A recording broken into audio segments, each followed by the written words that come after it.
Today we're going to read through the first speech of Hitler's that is recorded in detail, because there is something in this speech which may counter everything I've been saying on this channel up to this point about Hitler's ideology and religion.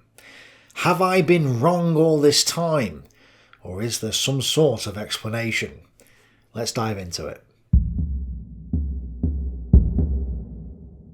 The speech we're looking at was one Hitler gave in Munich on the 12th of April 1922, 3 years before he published Mein Kampf. There were numerous speeches before this, but we don't have the details for them, so this one will have to do. There's only two things you really need to know going into this. The first is that when he refers to November 1918, he's talking about the German Revolution of November 1918, which took place at the end of the First World War and would go on to found the Weimar Republic. The second thing is that this speech was given in the build-up stages to the Weimar hyperinflation, and so inflation was a hot topic issue at the time, which is why he's talking about debts and stuff like that. So I'm going to read it out with my Hitler voice in order to prevent my audio being taken out of context by bad actors, and well, let's see what he says. After the war, production had begun again, and it was thought that better times were coming. Frederick the Great, after the 7 Years' War, had, as the result of superhuman efforts, left Prussia without a penny of debt.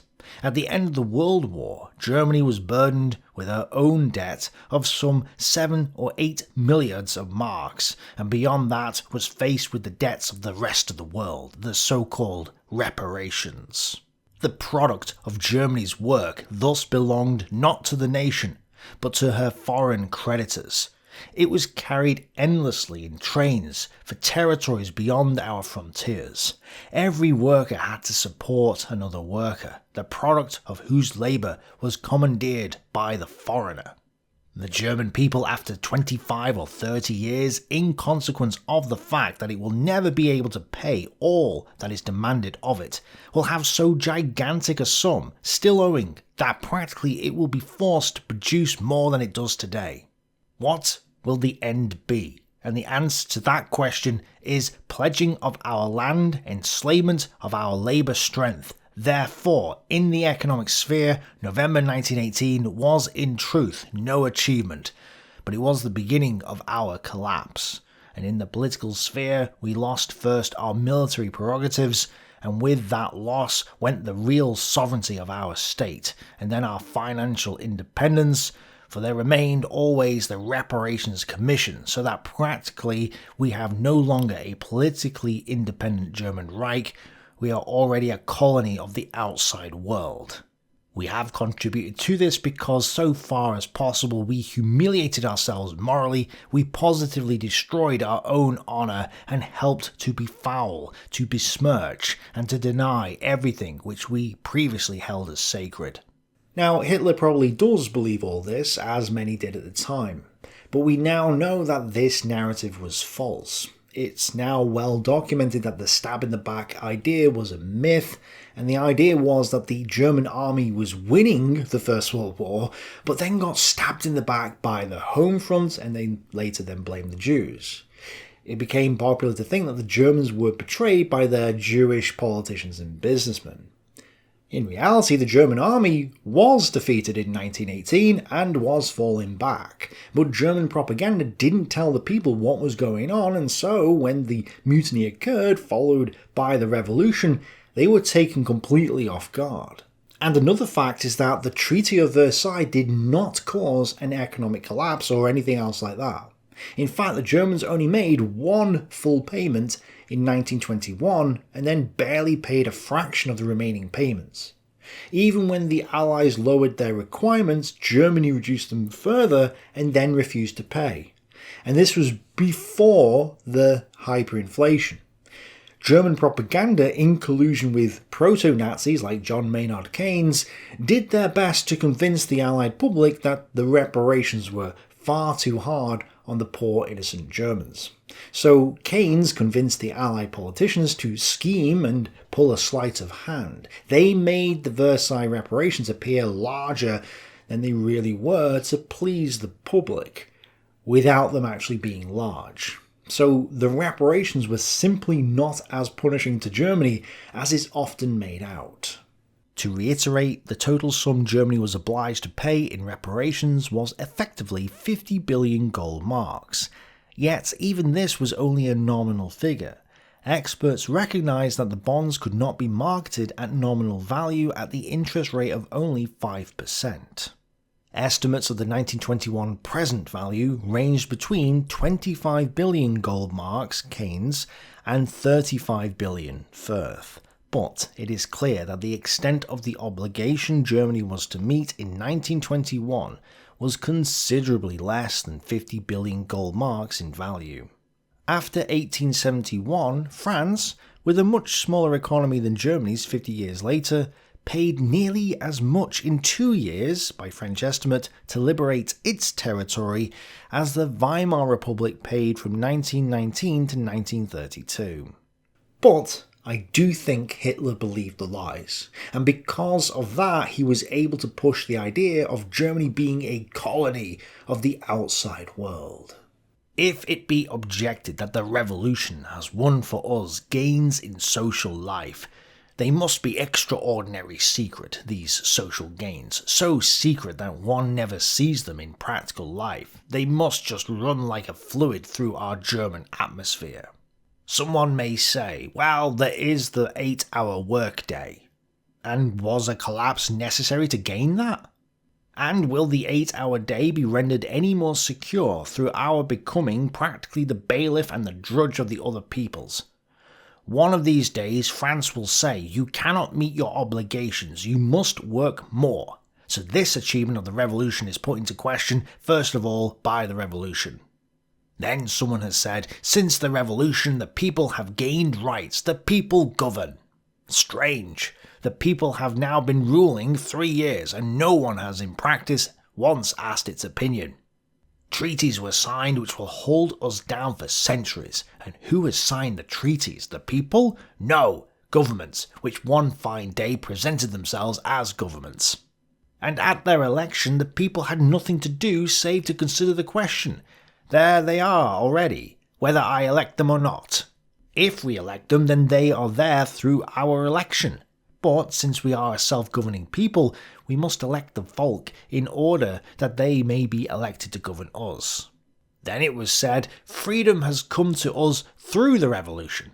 Another of those things that one cannot see very easily.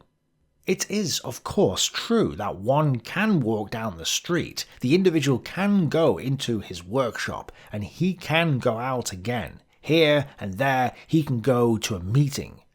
In a word, the individual has liberties, but in general, if he is wise, he will keep his mouth shut. For if in former times extraordinary care was taken that no one should let slip anything which could be treated as lèse-majesté, treason against the monarchy, now a man must take much greater care that he doesn't say anything which might represent an insult to the majesty of a member of parliament. I think most of this is self-explanatory. Hitler was never a fan of parliamentary democracy.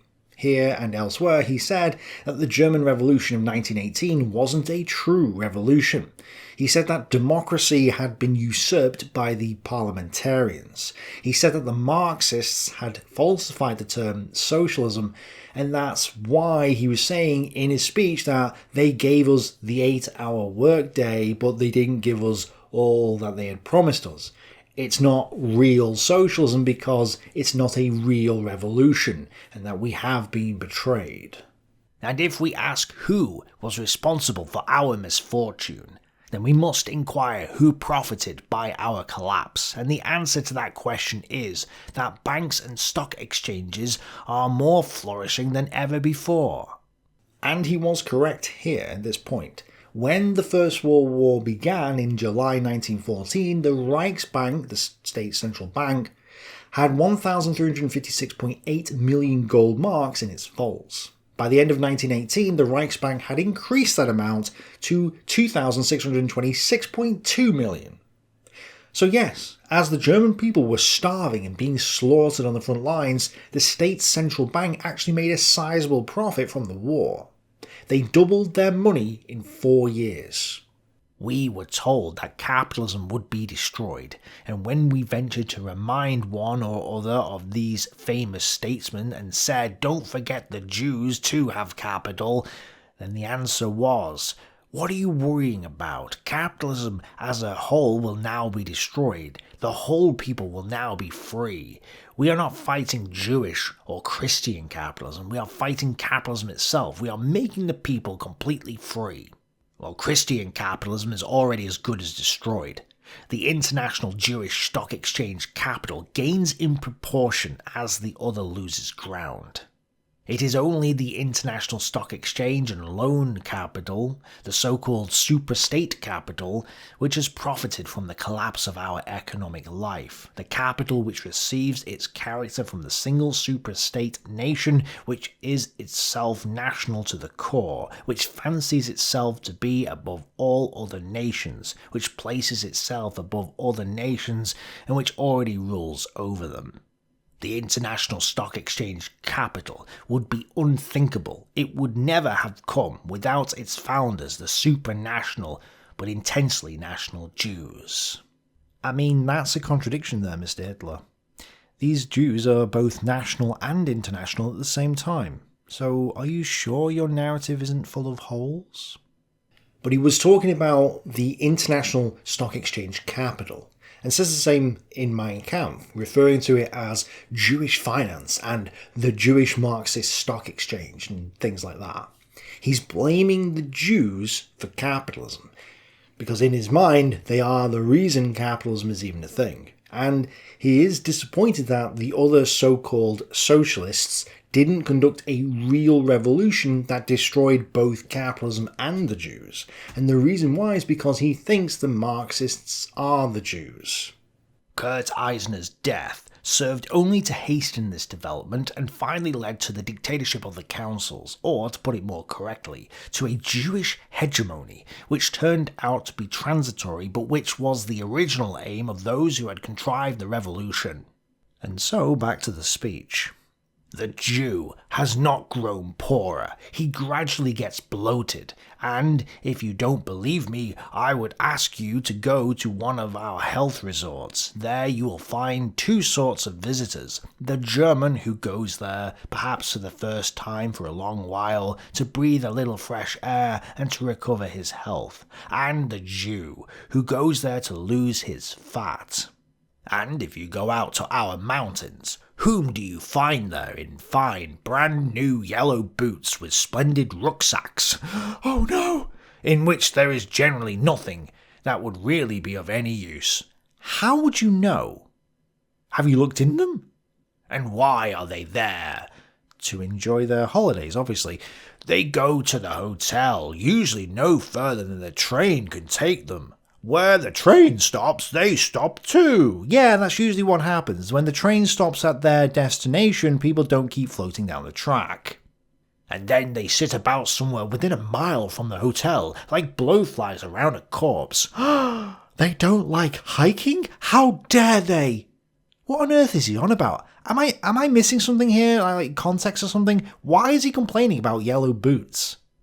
These are not, you may be sure, our working classes, neither those working with the mind nor with the body.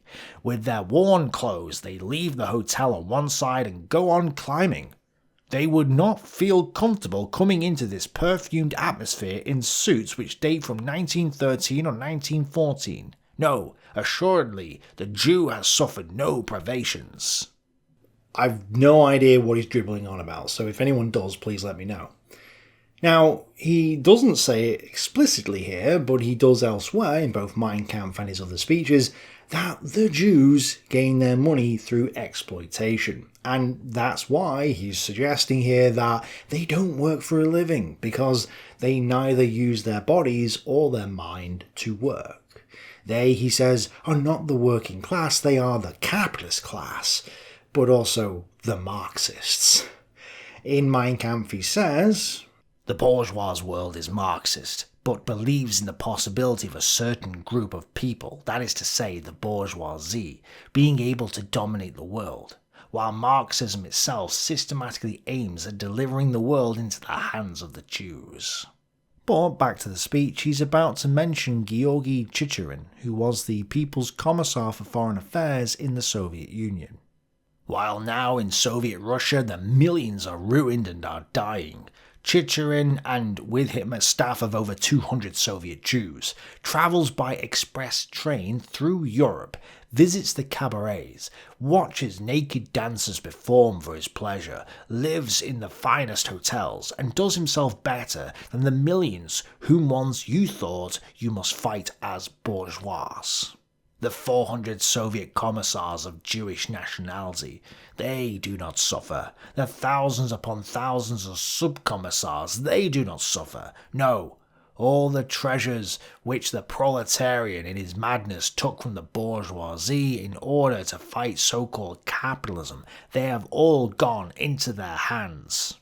Once the worker appropriated the purse of the landed proprietor who gave him work, he took the rings, the diamonds, and rejoiced that he had now got the treasures which before only the bourgeoisie possessed. But in his hands they are dead things. They are veritable death gold. They are no profit to him. He is banished into his wilderness, and one cannot feed oneself on diamonds. For a morsel of bread he gives millions in objects of value. But the bread is in the hands of the state central organization, and this is in the hands of the Jews. So everything that the common man thought that he was winning for himself flows back again to his seducers. Some people have the impression that the Soviet Union was perfect in every way, and that Lenin was great. It was only Stalin that betrayed the revolution and turned things bad. Nothing could be further from the truth. When Lenin and the Bolsheviks seized power in Russia in late 1917, they implemented a dictatorship of the proletariat. It was then that the lie of socialism became exposed to everyone. In Russia, under Lenin's watch, millions would starve to death as his socialist economic policies failed to live up to expectations, and more would be murdered in a brutal civil war, as well as in pogroms implemented by Lenin and his comrades. This had a massive impact on everyone around the world, including the German socialists. So the context here was that Lenin's Soviet Union had plunged Russia into a black hole of economic ruin and hyperinflation. There was famine and starvation, and people fled into the woods to get away from what was going on. And so Hitler is saying that the Soviet version of socialism, Marxism, was usurped by the Jews. The reason socialism was failing in the Soviet Union was because it wasn't real socialism, but, as he says, a Jewish socialism. And now, my dear fellow countrymen, do you believe that these men, who with us are going the same way, will end the revolution? They do not wish the end of the revolution, for they do not need it. For them the revolution is milk and honey. And further, they cannot end the revolution, for if one or another amongst the leaders were really not seducer but seduced, and today driven by the inner voice of horror at his crime, were to step before the masses and make his declaration, "We have all deceived ourselves, we believed that we could lead you out of misery, but we have in fact led you into a misery which your children and your children's children must still bear." He cannot say that. He dare not say that. He would, on the public square or in the public meeting, be torn to pieces. He's talking about the socialist split that I've talked about in my second video on the Weimar hyperinflation series. Basically, there was various reactions and splits in the socialist faction, and up until 1917 the words socialism and communism meant the same thing. It was only because of the disaster of the Russian Revolution that they split into separate factions. The communists were now the people still loyal to traditional Marxism, and therefore the Soviet Union, while the socialists now stood for reform rather than revolution, thinking that the Russian Revolution was a disaster because it wasn't democratic enough. But the socialists and communists couldn't just admit that their policies were wrong, so they started blaming others, kulaks, the anarchists, the nationalists, and a bunch of others. And the German socialists made their excuses too. Well, for Hitler and the National Socialists, they just blame the Jews. Hitler says that they need a true revolution, meaning an Aryan revolution. He didn't want democracy and he didn't want Jews. He wanted socialism for the German people. And he blames the failure of the Russian Revolution on the Jews, who have, he says, infiltrated the Marxist forces and the Social Democrats. It's basically a nice get-out-of-jail-free card for him. But amongst the masses there begins to flow a new stream, a stream of opposition. It is the recognition of the facts, which is already in pursuit of this system. It already is hunting the system down. It will one day scourge the masses into action and carry the masses along with it. And these leaders, they see that behind them the anti-Semitic wave grows and grows. And when the masses once recognize the facts, that is the end of these leaders. And thus the left is forced more and more to turn to Bolshevism. In Bolshevism, they see today the soul, the last possibility of preserving the present state of affairs. They realise quite accurately that the people are beaten so long as brain and hand can be kept apart, for alone neither brain nor hand can really oppose them. So long, therefore, as the socialist idea is coined only by men who see in it a means for disintegrating a nation, so long can they rest in peace. But it will be a sorry day for them when this socialist idea is grasped by a movement which unites it with the highest nationalist pride, with nationalist defiance, and thus places the nation's brain, its intellectual workers, on this ground. Hitler was not against socialism. He was against Jewish socialism. He was for a German socialism, a national socialism, one that he thought wouldn't fail and would put the German workers in the driving seat. He wasn't against Bolshevism because it was socialism, he was against it because he thought it was Jewish. Then this system will break up and there would remain only one single means of salvation for its supporters, viz. To bring the catastrophe upon us before their own ruin, to destroy the nation's brain, to bring it to the scaffold, to introduce Bolshevism. So, the left neither can nor will help. On the contrary, their first lie compels them constantly to resort to new lies. There remains, then, the right. And by the right, he's referring to the conservatives and the free market liberals. And this party of the right meant well, but it cannot do what it would, because up to the present time it has failed to recognise a whole series of elementary principles. In the first place, the right still fails to recognise the danger. These gentlemen still persist in believing that it is a question of being elected to a Landtag or of posts as ministers and secretaries. They think that the decision of a people's destiny would mean at worst nothing more than some damage to their so-called bourgeois economic existence. They have never grasped the fact that this decision threatens their heads. They have never yet understood that it is not necessary to be an enemy of the Jew for him to drag you one day on the Russian model to the scaffold. They do not see that it is quite enough to have a head on your shoulders and not to be a Jew. That will secure the scaffold for you.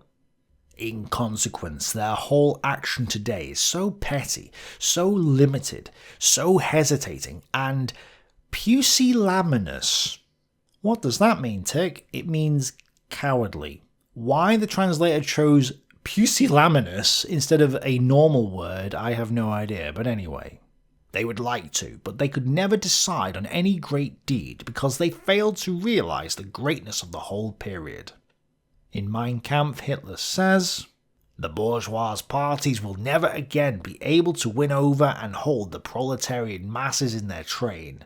That is because two worlds stand opposed to one another here. They must fight one another. But in such a fight, the younger will come out victorious, and that is Marxism." So Hitler thinks that the right do not have the masses at heart. This is an era where whoever controls the masses controls the nation. And to control the masses, you need a world view, a Weltanschauung. Hitler says that the only parties that have a Weltanschauung are the communists, the fascists, and the National Socialists. He says that all the other parties are not capable of fighting Marxism because only a Weltanschauung can fight another Weltanschauung. So the right are completely worthless in his mind.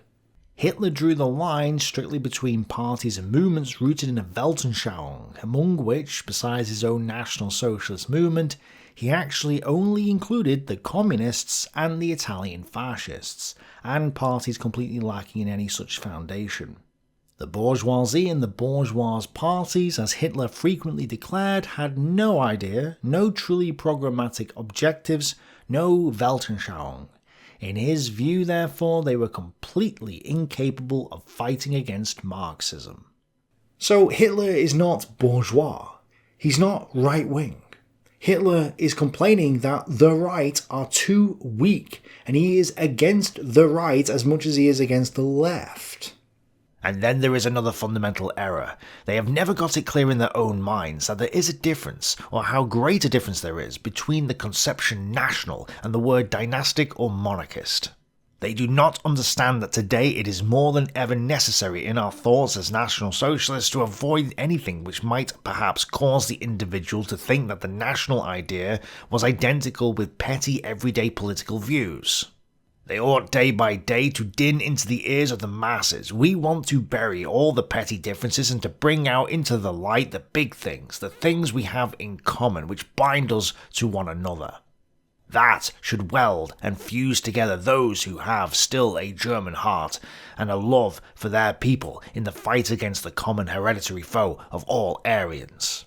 How afterward we divide up this state, friends, we have no wish to dispute over that. The form of a state results from the essential character of a people, results from necessities which are so elementary and powerful that in time every individual will realise them without any disputation when once all Germany is united and free.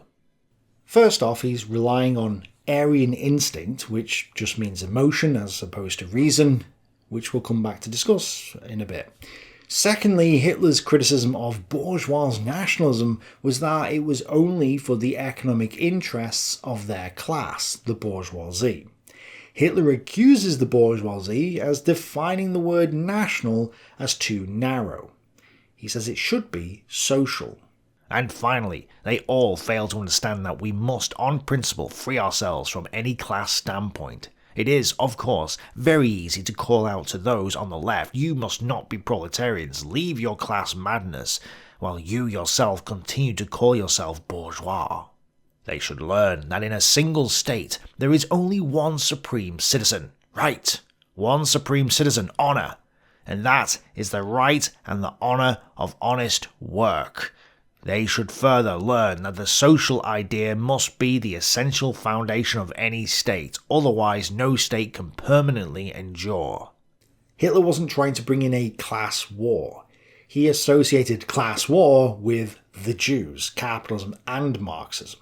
Instead, he wanted a real socialism where there was no class war, but instead, everybody would work. Hitler's objective was the creation of a Volksgemeinschaft, a national community, in which class war would be abolished. While he rejected class war, he did regard economic class interest as being quite legitimate. And this is one of the reasons why he says he's for the workers, the supreme citizen. He may not want a class war, but he does want every German to work. If every German works, then none of them are bourgeois anymore. He's going to implement a classless society by simply getting everyone to work, and he'll do that via the power of the state. Certainly a government needs power, it needs strength. It must, I might almost say, with brutal ruthlessness, press through the ideas which it has recognised to be right, trusting to the actual authority of its strength in the state. So the state must be brutal. Okay, brutal to whom? Ruthless to whom? Alright, this really doesn't sound good to me. But even with the most ruthless brutality, it can ultimately prevail only if what it seeks to restore does truly correspond to the welfare of a whole people. But how are you going to ensure that? If the bullies are in power, who's going to keep them from bullying the people? Clearly, this is a sleight of hand. That the so-called enlightened absolutism of a Frederick the Great was possible depended solely on the fact that, though this man could undoubtedly have decided arbitrarily the destiny, for good or ill, of his so-called subjects, he did not do so, but made his decisions influenced and supported by one thought alone: the welfare of his Prussian people. It was this fact only that led the people to tolerate willingly, nay joyfully, the dictatorship of the great king. Right, but what if the king becomes a Lenin, or Stalin, or Hitler, or Mao, or Pol Pot? What then? And the right has further completely forgotten that democracy is fundamentally not German, it is Jewish. It has completely forgotten that this Jewish democracy, with its majority decisions, has always been, without exception, only a means towards the destruction of any existing Aryan leadership. The right does not understand that directly every small question of profit or loss is regularly put before so-called public opinion. He who knows how most skillfully to make this public opinion serve his own interests becomes forthwith master in the state. And that can be achieved by the man who can lie most artfully, most infamously, and in the last resort he is not the German, he is, in Schopenhauer's words, the great master in the art of lying, the Jew. He's talking about Arthur Schopenhauer, a German philosopher who built upon the transcendental idealism of Immanuel Kant. So there's a clear connection here between Hitler and Immanuel Kant through Schopenhauer, and it's further evidence that Hitler was an idealist. I didn't mention Schopenhauer in my somewhat out-of-date timeline video, but if you haven't seen it, I'd suggest checking it out to see all the connections there. And you may have gotten this impression by now, but basically everything that Hitler doesn't like is Jewish. And considering that the Jews are meant to be an inferior race and are only out for their own selfish gain, they seem to be really well organised, well funded, incredibly intelligent, and really powerful compared to the so-called superior race. They're a minority, and yet they seem to be behind every single movement and can outplay the Aryans at every turn. I mean, this is a major indication that Hitler got things wrong, don't you think?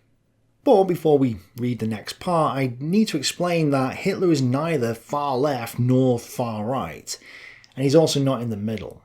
He wants to move away from the traditional political spectrum and find a third way. It was only after the war that the term third position was coined, but as historians we can retroactively apply the term to Hitler since Mussolini used terms like the third path or the third way to describe fascism. Third positionism is a much more accurate term because it hints at the true nature of National Socialism. As Gregor Strasser said, "We must take from the right nationalism without capitalism, and from the left socialism without internationalism." Now back to Hitler. And finally, it has been forgotten that the condition which must precede every act is the will and the courage to speak the truth, and that we do not see today either in the right or in the left. There are only two possibilities in Germany. Do not imagine that the people will forever go into the middle party, the party of compromises. One day it will turn to those who have most consistently foretold the coming ruin and have sought to disassociate themselves from it. What is the coming ruin? What is he referring to? Well, it's the end stage of capitalism. It's the tendency of the rate of profit to fall idea or the shrinking markets idea. Again, this is proof that he thinks capitalism is bad. And that party is either the left, and then God help us, for it will lead us to complete destruction, to Bolshevism, or else it is a party of the right, which at the last, when the people is in utter despair, when it has lost all its spirit and has no longer any faith in anything, is determined for its part ruthlessly to seize the reins of power. That is the beginning of resistance of which I spoke a few minutes ago. Here, too, there can be no compromise. There are only two possibilities, either victory of the Aryan or annihilation of the Aryan and the victory of the Jew. So he's not actually advocating for the right here. He's saying there can be no compromise, and that it is not a left versus right thing, but an Aryan versus Jew thing. It is from the recognition of this fact, from recognizing it, I would say, in utter dead earnestness, that there resulted the formation of our movement. There are two principles which, when we founded the movement, we engraved upon our hearts. First, to base it on the most sober recognition of the facts, and second, to proclaim these facts with the most ruthless sincerity. And this recognition of the facts discloses at once a whole series of the most important fundamental principles which must guide this young movement which, we hope, is destined one day for greatness. 1. National and social are two identical conceptions. It was only the Jew who succeeded through falsifying the social idea and turning it into Marxism, not only in divorcing the social idea from the national, but in actually representing them as utterly contradictory. That aim he has in fact achieved. At the founding of this movement, we formed the decision that we would give expression to this idea of ours of the identity of the two conceptions, despite all warnings, on the basis of what we had come to believe, on the basis of the sincerity of our will. We christened it National Socialist. We said to ourselves that to be national means, above everything, to act with a boundless and all-embracing love for the people, and, if necessary, even to die for it. And similarly, to be social means to build up the state and the community of the people, that every individual acts in the interests of the community of the people, and must be to such an extent convinced of the goodness, of the honourable straightforwardness of this community of the people, as to be ready to die for it. Many people don't seem to recognise that a nation is a social group. I was taught that Hitler only put socialism in the name to trick the workers, but Hitler recognised the fact that a nation is a society is a nation. There's no difference. A nationality is a social group, a social organism. Nationalism is socialism. Socialism is nationalism. And race is a social and national thing. So Hitler's ideology advocates a racial collectivism, a state for the race. That's why he called it National Socialism. 2. And then we said to ourselves, there are no such things as classes. They cannot be. Class means caste, and caste means race. If there are castes in India, well and good, there it is possible, for there were formerly Aryans and dark Aborigines. So it was in Egypt and in Rome. But with us in Germany, where everyone who is a German at all has the same blood, has the same eyes, and speaks the same language, here there can be no class. Here there can only be a single people, and beyond that, nothing else. But they didn't have the same eyes. Not all of them are blonde-eyed, blue-haired Super Saiyans, so this doesn't make any sense. But more important is the idea of blood. By blood, he actually means spirit. The Germans have the same blood means the Germans have the same spirit. This is coming from the religious philosophies created by Immanuel Kant, Hegel, Schopenhauer and a bunch of others, which is why it's so obsessed about the spirit, aka God. Certainly we recognise, just as anyone must recognise, that there are different occupations and professions. Stände. There is the stand of the watchmakers, the stand of the common labourers, the stand of the painters and technicians, the stand of the engineers, officials, etc. Stände there can be, but in the struggles which these Stände have amongst themselves for the equalisation of their economic conditions, the conflict and the division must never be so great as to sunder the ties of race. And if you say, but there must after all be a difference between the honest creators and those who do nothing at all. Certainly there must. That is the difference which lies in the performance of the conscientious work of the individual. This sounds like an echo of Rudolf Jung. Only industrious work that is done through conscious effort would count. So you can't just do dishonest work like earn money using money via interest. You have to actually create things. And this is just a massive misunderstanding of money and economics. So, well done.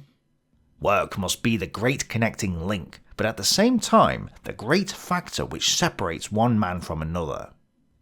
a dialectical contradiction. Hegel would be proud.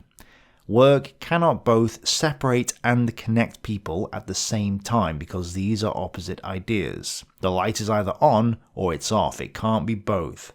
And this just shows that Immanuel Kant, Hegel and Schopenhauer have had their influence on Hitler here, and that Hitler is fundamentally wrong.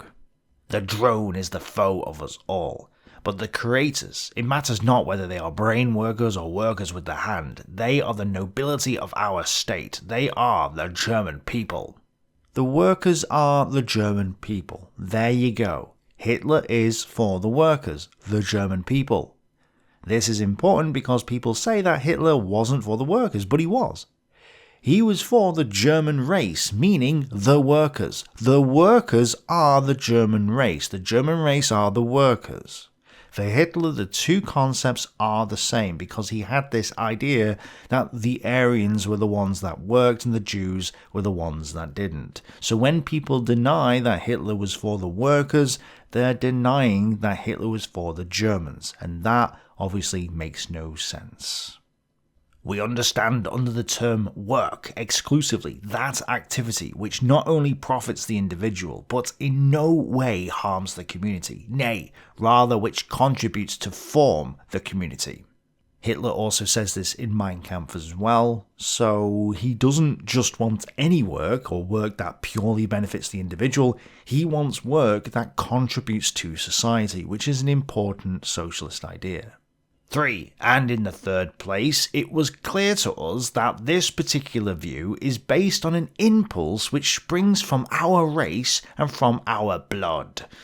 We said to ourselves that race differs from race, and further, that each race, in accordance with its fundamental demands, shows externally certain specific tendencies, and these tendencies can perhaps be most clearly traced in their relation to the conception of work. The Aryan regards work as the foundation for the maintenance of the community of people amongst its members. The Jew regards work as the means to the exploitation of other peoples. And again, he says the exact same thing in Mein Kampf and elsewhere. And to understand this fully, just swap out the word Jew for the word bourgeoisie. So, the bourgeoisie regards work as a means to the exploitation of other peoples. Right? It's the exact same concept. The Jew, or bourgeoisie, never works as a productive creator without the great aim of becoming the master. He works unproductively, using and enjoying other people's work. And thus we understand the iron sentence which Mommsen once uttered: the Jew is the ferment of decomposition in peoples. That means that the Jew destroys and must destroy, because he completely lacks the conception of an activity which builds up the life of the community. And therefore it is beside the point whether the individual Jew is decent or not. In him he carries those characteristics which nature, God or Odin, has given him, and he cannot ever rid himself of those characteristics, and to us he is harmful. Whether he harms us consciously or unconsciously, that is not our affair. We have consciously to concern ourselves for the welfare of our own people. So, just to clarify this, Hitler says here and in Mein Kampf and so on, that the Aryans are the workers and the Jews don't work, like the bourgeoisie, and they just exploit the workers. The reason why Hitler hates the Jews is because he thinks they act like the bourgeoisie. He thinks they gain their money via usury and then just leech off society.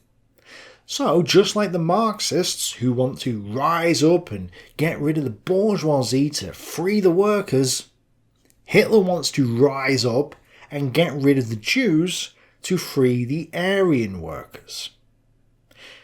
If you take away this reasoning, if you deny his socialism, you deny his reasoning for hating the Jews. This is why so many people just say, Hitler hated the Jews because he was a racist. Okay, but why? Oh, because he's a bigot. Like, no, it's because he thinks they don't work and leech off the work of others.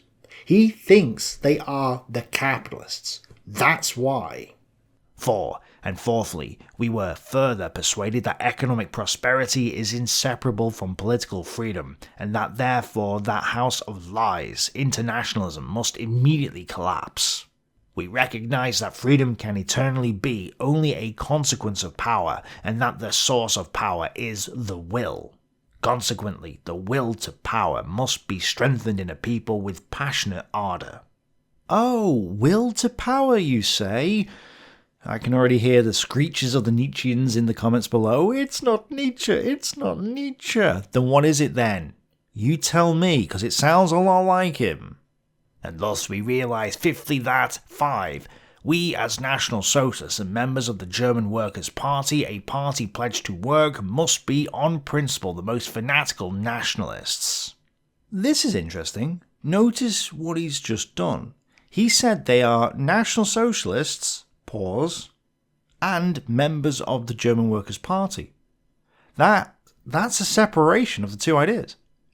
The German Workers' Party, the DAP, hadn't been a thing for 2 years at this point. They had changed over to the NSDAP, the National Socialist German Workers' Party.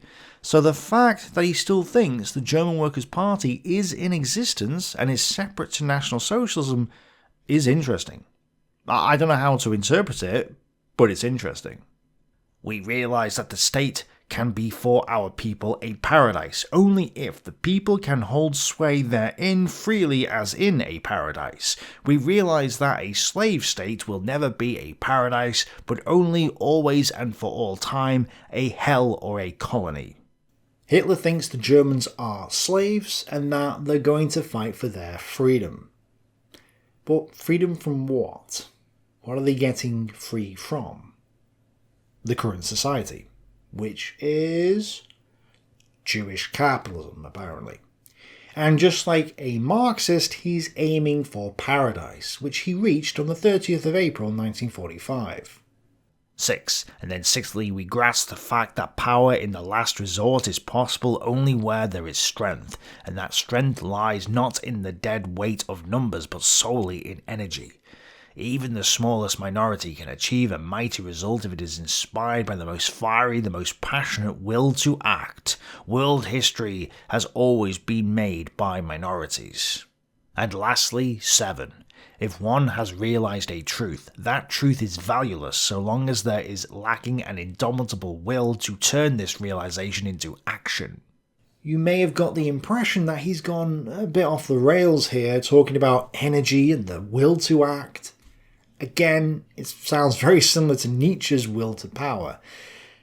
But after triggering the Nietzscheans earlier into making comments about how wrong I am, I'm going to give the Nietzscheans a curveball that'll take the wind out of their criticism of me. Hitler's probably not getting it from Nietzsche himself. Nietzsche got the idea from Hegel via Ludwig Feuerbach, and Hegel's getting it from Kant, who's established the idea from previous philosophers stretching all the way back to prehistoric times. So it could be via Schopenhauer or Kant or Hegel that Hitler's getting it. It's just that Nietzsche and Hitler sound very similar because they're all part of the Hermetic religion. It's all about the passion, the Aryan instinct, the feeling, or, in other words, the emotions. How is a man to know that the voice he hears comes from God, or a noetic trance, or the blood of the master race, whereas the voice heard by his enemy, who claims an opposite message from the same source, is a delusion or a fake? The perennial answer is the man simply knows. How? He feels it. How does he know that his enemy's claim is mistaken? He feels it.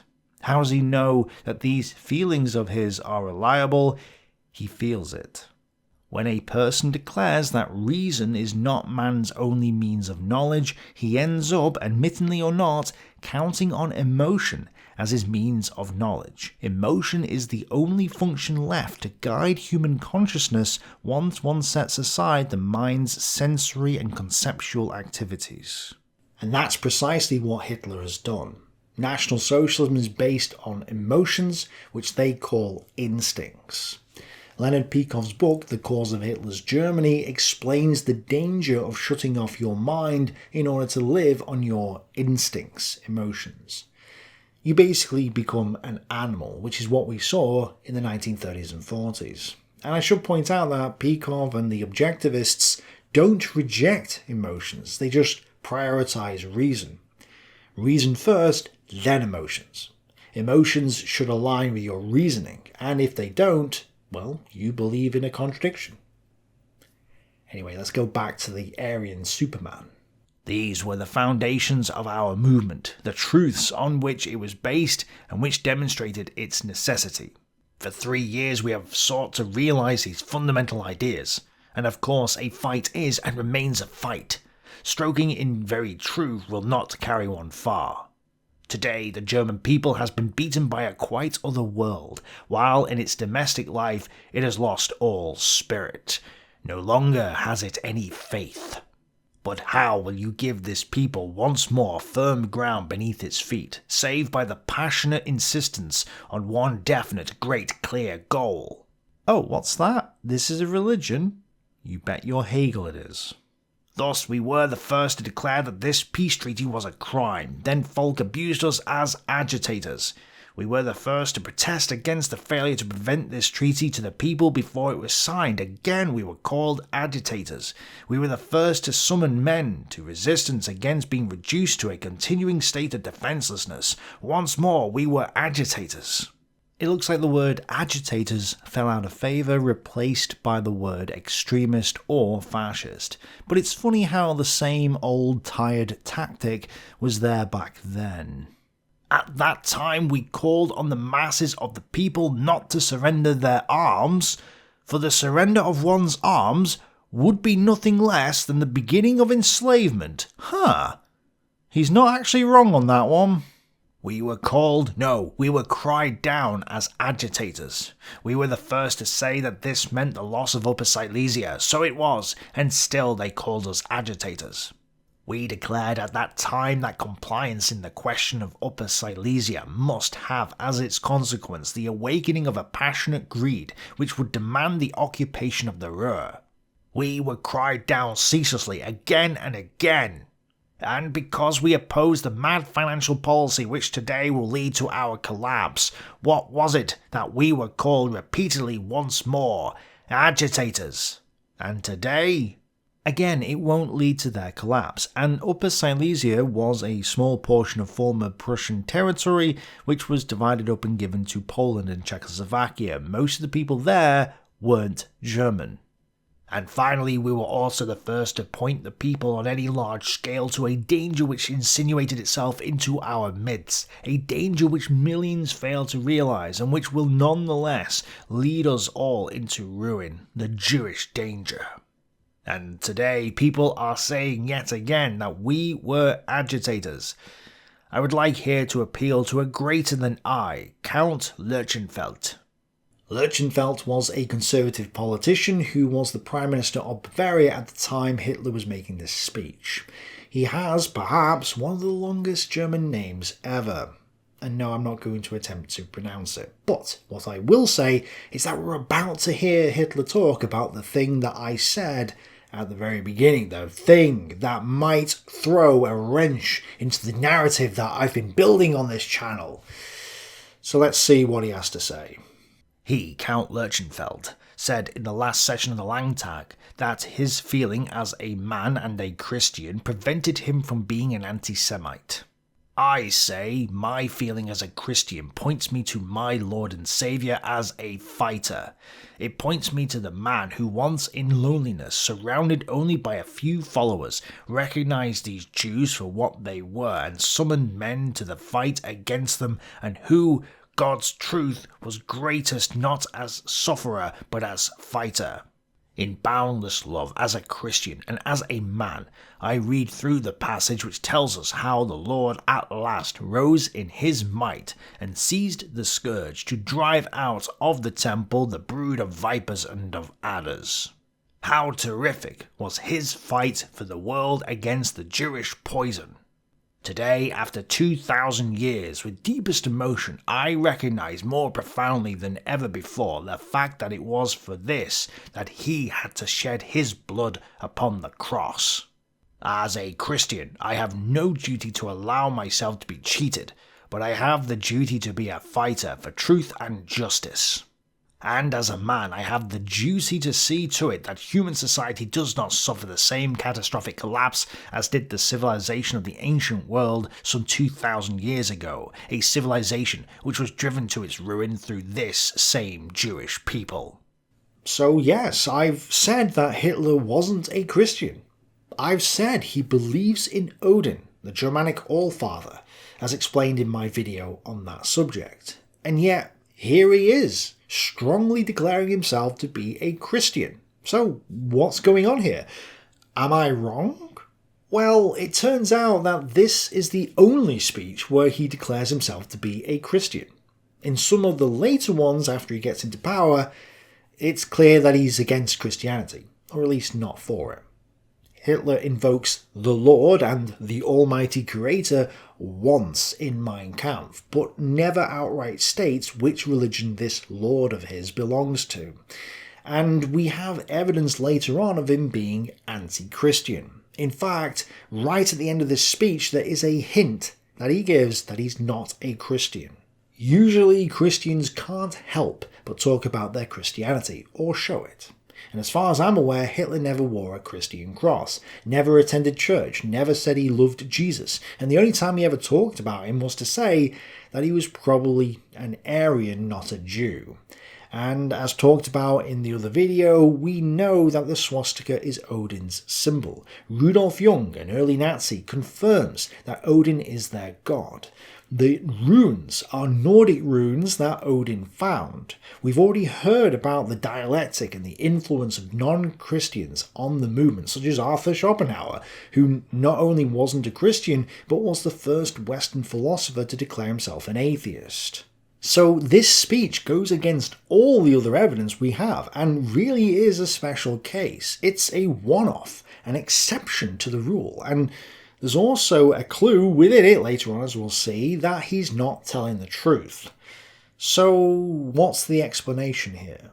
I think the most likely reason is simply that most of Germany is Christian, 80-odd%. So if he doesn't say he's a Christian, he ain't getting into power, especially if his audience are Christians, which they may have been on this night. Perhaps he knew that he was preaching to a bunch of churchgoers this evening and adapted his speech to suit them. I'm not sure, but to me that's the most likely answer. It would make more sense for Hitler to pretend he was a Christian for this one speech than to throw out all the other evidence we have to the contrary. Anyway. Then, indeed, when Rome collapsed, there were endless streams of new German bands flowing into the empire from the north. But if Germany collapses today, who is there to come after us? German blood upon this earth is on the way to gradual exhaustion unless we pull ourselves together and make ourselves free. And if there is anything which could demonstrate that we are acting rightly, it is the distress which grows daily. For as a Christian, I have also a duty to my people. And when I look on my people, I see it work and toil and labour. And at the end of the week it has only for its wage wretchedness and misery. When I go out in the morning and see these men standing in their queues and look into their pinched faces, then I believe I would be no Christian but a very devil if I felt no pity for them. If I did not, as did our Lord 2,000 years ago, turn against those by whom today this poor people is plundered and exploited. And through the distress there is no doubt that the people have been aroused, externally perhaps apathetic, but within there is ferment. And many may say it is an accursed crime to stir up passions in the people. And then I say to myself, passion is already stirred through the rising tide of distress, and one day this passion will break out in one way or another. And now I would ask those who today call us agitators, what then have you to give to the people as a faith to which it might cling? Nothing at all, for you yourselves have no faith in your own prescriptions. That is the mightiest thing which our movement must create, for these widespread seeking and straying masses, a new faith, which will not fail them in this hour of confusion. to which they can pledge themselves, on which they can build, so that they may at least find once again a place which may bring calm to their hearts. A new faith. That's the big clue. He's declared himself to be a Christian, but contradicts this by saying they're adopting a new faith which will not fail them, like the old faiths have. So if Hitler was a Christian, where's this new faith thing coming from? Christianity is not new, it's old. So this, to me, is the hint that he's not telling the truth about his Christianity. This is a new faith, meaning not Christian. So not only is this speech the odd one out in terms of Hitler declaring himself to be a Christian, but there's a clue in it suggesting that he's not actually a Christian, or at least this might be a new type of Christianity. But given the evidence I presented in the other video on Hitler's God, plus the fact that he never brings up his Christianity again, I just don't see it. I don't think Hitler was being honest here. He's most likely pretending to be a Christian in this speech in order to win over the audience, rather than him actually being a Christian. Or there's a chance he was a Christian here, but then lost the faith shortly afterwards and then converted to Odinism. This is less likely since Hitler had already adopted the swastika before this point, but it's also a possibility. So I wanted to offer that as an explanation too. Of course, I'm curious to hear what you guys think, so let me know below. And with the exception of the Christian thing, this speech entirely aligns with everything else we've been learning about Hitler's ideology. His explanation for hating the Jews, the anti-capitalism, the anti-1918 revolution, the anti-Treaty of Versailles, and the promotion of a nationalistic version of socialism that champions the German race. He says that the Jews are behind capitalism and Bolshevism, there's a plot there, and what they need is a new faith to unite the German people together under the banner of productive work. Hitler is for the German Aryan workers, as opposed to the Jewish bourgeois capitalists. This is all in alignment with everything that we've been saying elsewhere. It's all very similar to what he said in the Gemlich letter, which was Hitler's first statement on the Jewish question. If you didn't see that video, check it out. I give a lot of context regarding the development of Hitler's anti-Semitism, which he only adopts in 1919. Finally, I just want to explain that in order to fully understand Hitler and his ideology at a deep level, I'm going to have to go backwards. I'm going to have to do more reading on the old philosophers, Kant, Hegel, Schopenhauer, and more. And I'm going to have to properly look into Helena Blavatsky and similar. And I've already started doing this research, but until recently I've been torn on it. I know that not all of you will be interested in this sort of content, so I've kind of been reluctant to do the work. But I've somewhat realised that regardless of what the audience may think, I do actually need to go back and look at this stuff, even if it's just for my own sake. So I don't know if you guys are on board with that, or I don't know if I'm going to lose support and see a drop in views, but from a personal perspective, I really want to understand where all this is coming from, and I can't do that if I just stick to Hitler. I need to go back and look at everything that leads up to this point, and that includes the philosophers and religious authors from centuries and millennia before. So I guess this is a bit of a heads up on where I'm going to be taking the channel. Obviously, Battlestorms are going to remain. I'm slowly but surely working on the first Battle of El Alamein, and I'll still do the odd video on the Hitler era, but I do want to also go back as well. So let me know what you think, and if you've got any suggestions for where I should start or what books to read, let me know in the comments below. Thanks for watching. Bye for now.